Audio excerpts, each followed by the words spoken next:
everybody, it's me, your buddy Dave, the host of the Dark Stuff channel here on YouTube. Thank you so much for checking out my latest video. It's another episode of this year's week. And on this year's week, we're going to be reviewing a recent concert I saw by Not a Surf. We're also going to be talking about the cancellation of the recent Julien Baker tour. I'm also going to talk about a Record Store Day record that I wasn't able to get at the time, but I now have. I'm also going to talk about the new PETER CRISS record that was just announced. And then, of course, I have this month's Dark Stuff playlist. So we've got all that and more.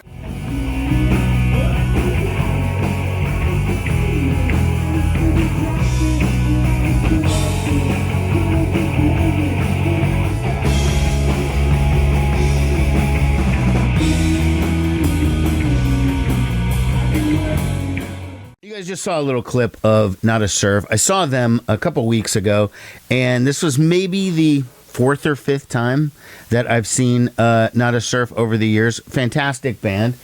They're out now on tour in support of their most recent album, which is this one called Moon Mirror. And I got Matthew Cause did an ID for my show earlier in the year last year when that record came out, and I'll play that for you a little bit here. Hello, this is Matthew Cause from Not a Surf, and you're listening to New Day Rising on 89.7 The River. You know what I always notice when I come to Omaha? First of all, it's a beautiful city, and the other thing is I notice the old Pepsi signs, like, faded paint on the side of buildings that remind me that it was a Pepsi town, which is always so interesting to see, which were the Coca-Cola towns and the Pepsi towns, and how they were probably competing to have the most awesome painted ads on the side of buildings. Anyway, it's a nice thing that I look forward to seeing again every time. Yeah, I mean, I just absolutely love it when bands do that. I know it's old school and it's radio, and a lot of younger people see no purpose for radio, but I still sort of do, and I like it when an artist will take the time, even if it's only 90 seconds or whatever, just to record a little ID, so I was happy about that. So the set was comprised of a lot of their hits, going all the way back to Popular, which was their big song in the 90s, the song that sort of put them on the map, all throughout stuff from like the Let Go album and The Weight Is a Gift and all of that, including tracks off the new record like In Front of Me Now.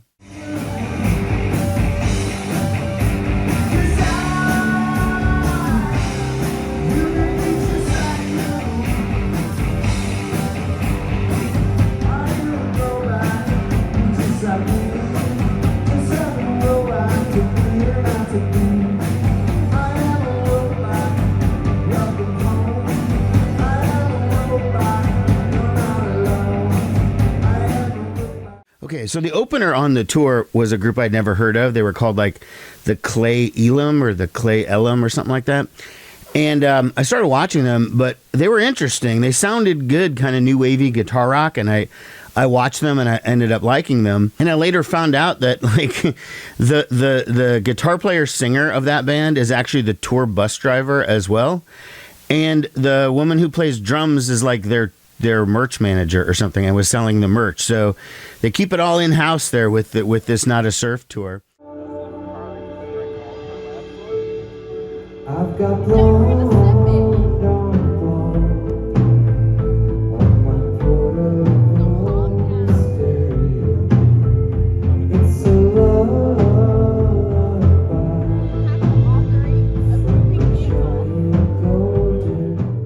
what else can I tell you? They played all the best songs. They played Inside of Love. They played Killian's Red. They did Blonde on Blonde.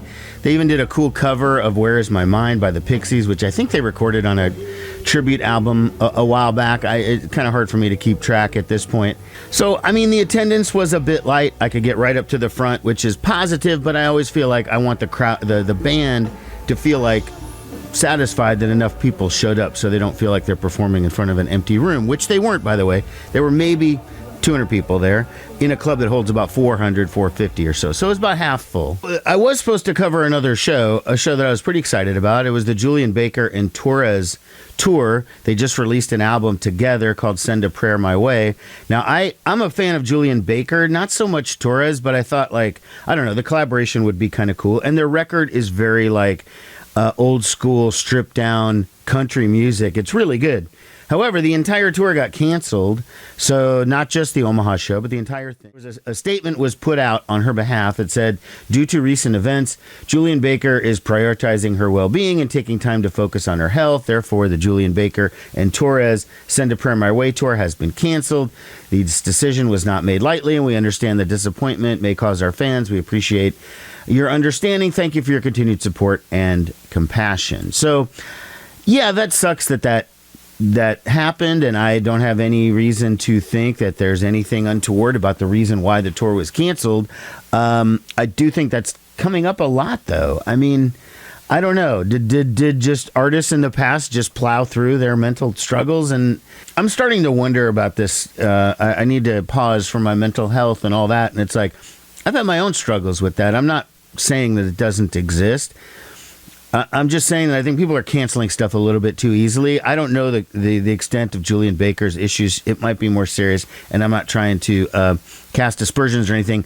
I'm just saying I think sometimes it just feels like, absent any explanation, that just saying I'm doing this for my mental health is really not going to be enough for too much longer. Like, people are going to start wondering. Okay, in a bit of Kiss news, it looks like my man Peter Criss, the OG drummer from the band, is going to be releasing a new solo album coming up this year. Peter has not had a new solo album since 2007. Prior to that, it was 1994. Now, I'm going to admit that although I love Peter Criss, and he's an OG Kiss member, and so he'll always hold a special place in my heart, no matter what. Of all of the original members, Gene, Paul, Ace, Peter, their post-Kiss stuff, or outside of Kiss, whatever, Peter's is my least favorite. It's always been more kind of R&B based, and his kind of version of older R&B, and it's just kind of middle of the road music. It's okay, it's not bad. It's just never been my thing. And his two solo albums immediately when he came out of Kiss were both and then the one in the 90s that he did before the reunion was just So I'm not super optimistic about this new one, except for the fact that he says he's making a hard rock record. It's going to be produced by a guy named Barry Pointer, who has worked with Ozzy, John 5, Motley Crue, and a bunch of other people. He's also going to have Billy Sheehan from a David Lee Roth Band and Mr. Big playing bass. He's got, Matthew Montgomery, John 5, the current guitar player from Motley Crue, is going to play on it. And then a couple other people that I wasn't super familiar with them by name.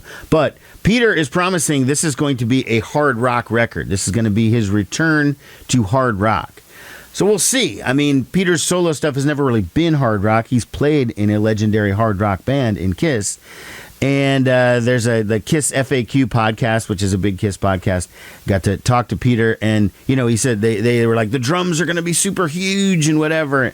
Okay, I mean, I'm trying not to be cynical and negative. I want this Peter Criss record to be good. I'm just not super optimistic that it will be. However, Peter approaching it like, I want to do a hard rock record, to me, that's at least positive, although he is 79 years old. So how hard rock are you going to be at 79? I'm just saying, I'm not trying to be ageist. Okay, so a couple weeks ago, when I did my video on Record Store Day, I missed out on a lot of stuff, and I really got the replacements thing. That was my main thing, and I wanted to get that Belly reissue of King, but it was sold out by the time I hit Record Store Day, because I got there a little bit later. It was sold out. So at that Not a Surf show that I was talking about, I bumped into a friend who happens to own a record store called Recycled Sounds. I've known him forever. He used to be involved in Dirt Cheap and some other stores. And he says, hey, did you get everything for Record Store Day? And I said, well, no. I mean, I didn't get the Belly because I think every place was sold out. And he goes, I just got an extra one. And I was like, oh. And he agreed to hold it for me. And here it is.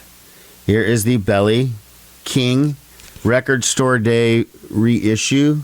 Hopefully that focuses. I can't really tell what it's doing. Anyways, I was hoping it would be a gatefold or something cool, but no, it's just a single LP on green vinyl, and I'm glad I have it because I never had the record before, and it is something that I wanted, and thanks to Recycled Sounds for holding it for me. I also picked up a couple of CDs while I was out and about. I got this Rolling Stones On Air thing, which is recordings from the BBC from the early 60s. It's not bad. This one called Greatest Ever Hard Rock and heavy metal. It's like a 3 CD compilation of mostly 80s metal, but the problem is some of these aren't the real versions.